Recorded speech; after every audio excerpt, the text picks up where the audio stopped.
Performing well is 5% talent and 95% the ability to follow directions. Kind of similar to what I gave you in the yellow bubble back on page 1, public speaking is 5% direction and 95% doing.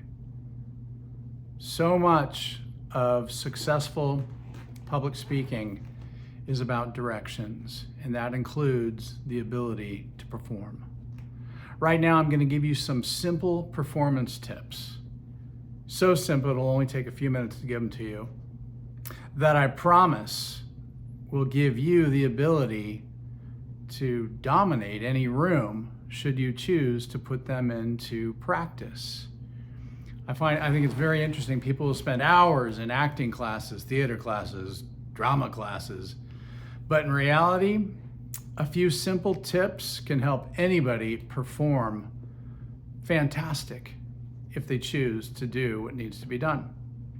Take a look at Directive 6 on page 12. A public speaker must commit to their performance. And with that, I'm going to give you 10 simple but very effective tips that require no talent, just commitment. 1, practice, practice, practice. There's no way around that. If you want to look and sound good in front of an audience, you practice. And the more you practice, the better you will look and sound. And if you practice like it's for $1 million, you'll perform like it's for $1 million. If you practice with your feet on the couch, the TV on, and a glass of wine, when you get up to do the speech, you'll look like someone who practiced with their feet up on the couch, TV on, and a glass of wine. Practice, practice, practice, and commit.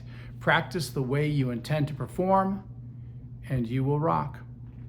2, command the room, command the audience. What do you think I mean by that? Commanding the room, I simply mean command the room. If there's anything you don't like about the room, change it. And don't ask permission, just do it. Whenever you have been introduced as the speaker in the room, you've also been introduced as the authority, the leader. If you don't like the lighting, change it. If you don't want to use the podium, push it out of the way. If there's something about the furniture in the room you don't like, adjust it. Command the room, just do whatever you want to do. It also grabs everybody's attention because you are displaying authority. Also command the audience. If you ever want the audience to do something, tell them. Don't ask them, tell them. Tell them nicely, but tell them. All right, everyone, before we get started, I want you to turn to the left, turn to the right, introduce yourselves. Make some friends. I've often in the past, when I'm teaching classes in person, I will just tell everybody in the room, 40 students, all right, everybody stand up. Give me 10 jumping jacks. They look at me like, why is he asking us to do this? But you know what? They do it because people are like sheep. So all of a sudden 40 people are doing jumping jacks. And then you know what? Then they're laughing and they're smiling, and it has totally created an environment that is much more comfortable. And the person at the front of the room, that being me, I have just got everyone's attention. Commanding the room and commanding the audience are such simple but effective and powerful ways to grab the audience, so when it comes time to communicate, you communicate effectively. Control the moment. Begin with a nonverbal greeting. Don't just walk up to the front of the room and start speaking nervously. Walk up to the front of the room, pause for a second, smile. Look around the room, look for the friendly faces, look for the people that are giving you eye contact. And then start the speech when you are good and ready. Stand there and give them a confident nonverbal greeting. It's a wonderful place also to repeat your catchphrase. I mentioned Marcus Hill before. I used to love watching Marcus Hill start his speeches.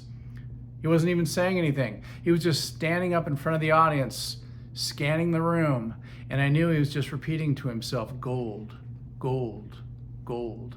And then when he was ready to start his speech, Marcus started his speech. Commit to your introduction and your conclusion.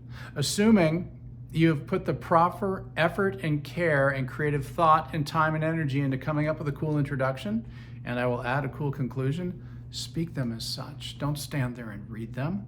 If you've got a cool introduction, Present it like you think it's cool. Find the happy faces and tune out the dead or the hostile. You know what I mean. There are going to be people in every audience that look like they would rather be at the dentist than listening to your speech. And you know what? It has nothing to do with you. She was up all night with a sick kid. He was up all night fighting with his wife. That one's out of their meds.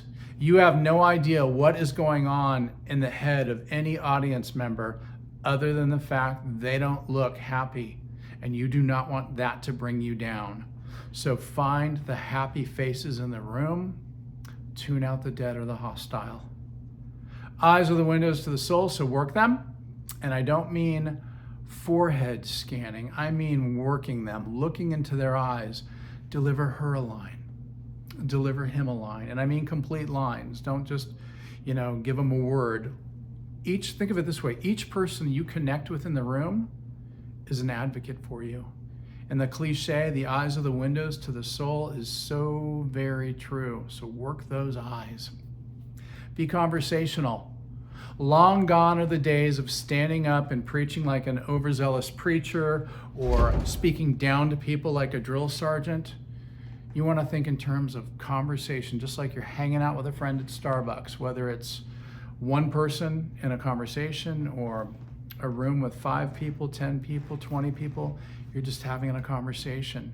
Basic communication theory. If you speak to the audience the way they want to be spoken to, they're going to respond to you the way you want to be responded to.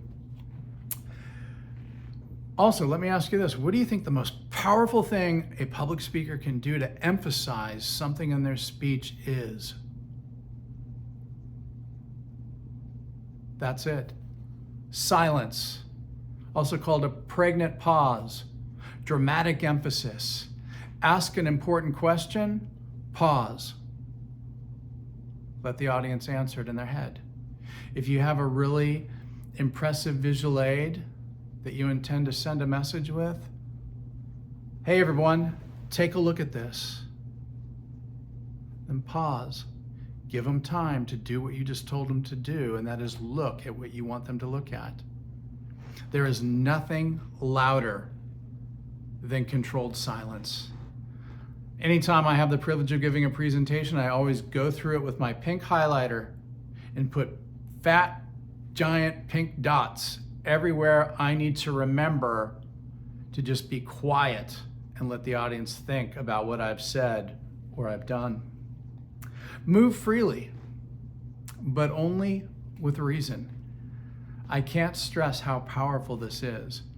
There's a reason millions of dollars are spent every year on going to the theater and the movies.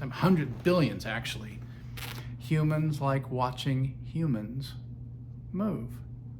And there are no rules in public speaking. Everybody thinks if there's a pulpit at the front of the room, we have to use the pulpit. No, we don't. If you are the speaker, you are in charge, you do what you want to do. Years ago, I was blessed to be working for a CEO master's program at USC. It was an incredibly intense program.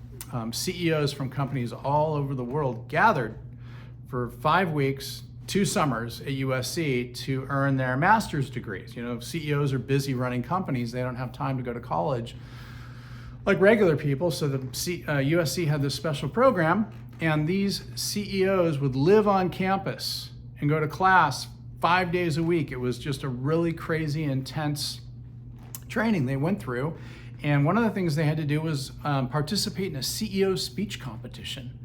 There was about 20 CEOs, and each one was assigned a speech coach. I had the privilege of working with a gentleman who ran a pharmaceutical company. Great big guy, I'll never forget him. Anyways, I worked with him for the whole week, and then it came time to go to the competition. And it's now his turn to speak. And as he's walking to the front of the room, this giant man puts his hands on my shoulders and pulls me in and whispers in my ear, "Give me something that will make me memorable," which is brilliant, by the way. So then I thought to myself, actually, I'd said a quick prayer, "Dear Lord, give me something sharp for this man." So I just said to him, I looked on stage and saw the podium and thought to myself, well, everybody's going to use the podium. So I told him, don't use the podium. What do you think this gentleman said to me? He said, okay. And the reason I ask is, at the community college, when a student asks me something, I tell them, and they will usually respond with, well, I want to do it this way.